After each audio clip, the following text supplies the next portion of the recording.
भारत के संस्कृति के इतिहास में कवि कालिदास का बहुत महत्वपूर्ण स्थान है। कालिदास की रचनाएं काव्य के रूप में है और ये सब काव्यों की रचना प्राचीन संस्कृत भाषा में की गई है। जैसे कि कुमार संभवम, ऋतु संहारम, इसमें जो पंक्तियां लिखी गई है संस्कृत में, वो अलग अलग शब्दों में नहीं है जिस तरह की भाषा हम उपयोग करते हैं। पूरी एक एक पंक्ति है। कहीं कहीं पर तो दो पंक्तियां मिलकर एक वर्ष होता है। तो जिन्होंने इसका अर्थ बताया, इसके ऊपर टीका की, उन टीकाकारों ने, कुछ लोगों ने जहां तक संभव है उस लाइन का पदच्छेद किया। जो पूरी लाइन थी उसको कुछ पदों में छेद कर बताया और जहां नहीं कर सकते उसी तरह छोड़ दिया और उसका अर्थ बताया। इसलिए जितने भी जो बताने वाले हैं टीकाकार, जो मीनिंग बताने वाले हैं कालिदास के काव्य का, उनमें कहीं ना कहीं मतभेद है अर्थ को लेकर, सारांश को लेकर। कालिदास की जो रचनाएं हैं उसको 1760 1780 के आसपास के कुछ इंग्लिश, ब्रिटिश स्कॉलर्स ने भी संस्कृत सीखकर उसके ऊपर टीका की। उनका भी अर्थ भारत के जो टीकाकार है उनके अर्थ से थोड़ा अलग है। इसलिए जो प्राचीन संस्कृत भाषा है, आज के जगत में उसे उस तरह समझना जिस तरह वो बनाई गई थी, वो करीब करीब असंभव है। क्योंकि हमें जो भाषा का समझ है वो है छोटे छोटे शब्दों में जो भाषा बनती है, उस भाषा की हमें आदत है। लेकिन प्राचीन जो संस्कृत है वो इस तरह नहीं है। मेरी समझ तो ये भी है कि जिस तरह सोने को आभूषण बनाने के लिए दूसरे किसी धातु का भी उपयोग किया जाता है सोने में, उसी तरह इस संस्कृत भाषा के जो कंपाउंड बनते हैं, जो कंपोजिशन बनते हैं, उसको बनाने में भी मोडी भाषा की भी उपयोगिता हुई होगी, ऐसा मेरा मत है। भगवत गीता का जो काव्य है उसी तरह प्राचीन संस्कृत का काव्य है। कालिदास का तो अभी अभी हुआ, ये तो 5000 साल पुराना काव्य है। इसलिए जैसे जैसे ये बाहर की जगत में आया 8वीं शताब्दी के बाद शंकराचार्य के द्वारा, फिर भगवत गीता के काव्य का पदच्छेद होता गया। हर एक टीकाकार अपने अनुसार, अपनी क्षमता के अनुसार, अपनी समझ के अनुसार इसका पदच्छेद करता गया और इसको, उस पद का मीनिंग निकालता गया। लेकिन वास्तविकता का जो सारांश है, वास्तविकता का जो अर्थ है, वो पूरी तरह उजागर नहीं हुआ। दूसरी बात, इस काव्य के जो शब्द है एक जेनेटिकल वैल्यूज की तरह है। इसमें अनेक अर्थ छुपे हुए हैं। इसलिए संदर्भ के अनुसार हम इसके अर्थ ले सकते हैं।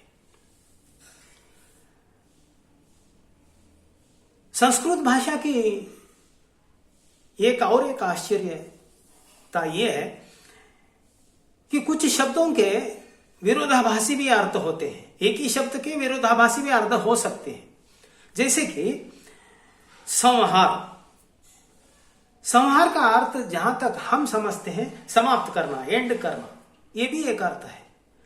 लेकिन संहार का दूसरा अर्थ कलेक्शन भी है, यानी संहार के क्वाइट अपोजिट, जोड़ना, एक जगह करना। जैसे कालिदास ने अपने काव्य का नाम दिया है ऋतु संहारम। अब इसका एक अर्थ यह होता है कि जो सीजन्स है उन्हें ब्रेक करना, उन्हें समाप्त करना। दूसरा अर्थ होता है हमारी जो सीजन्स है उनको कलेक्शन करना, उनको कंबाइन करना, उनका कॉम्बिनेशन, यानी उनका फ्लेवर, यह भी इसका अर्थ होता है। इसलिए संस्कृत भाषा की बहुत सी दुविधाएं हैं, क्योंकि उसका स्वभाव एक अनूठा है। इसलिए व्यक्ति की जो समझ बनती है संस्कृत भाषा में, वो ज्यादातर उसमें सब्जेक्टिव, उस व्यक्ति का पर्सनल मत का अंश, उसका अनुपात भी ज्यादा होता है। अर्जुन जो शब्द गीता में उपयोग हुआ, हमें जो भी अभी तक बताया गया कि अर्जुन यानी पांडवों का एक भाई, जिस तरह धृतराष्ट्र यानी कौरवों का पिता।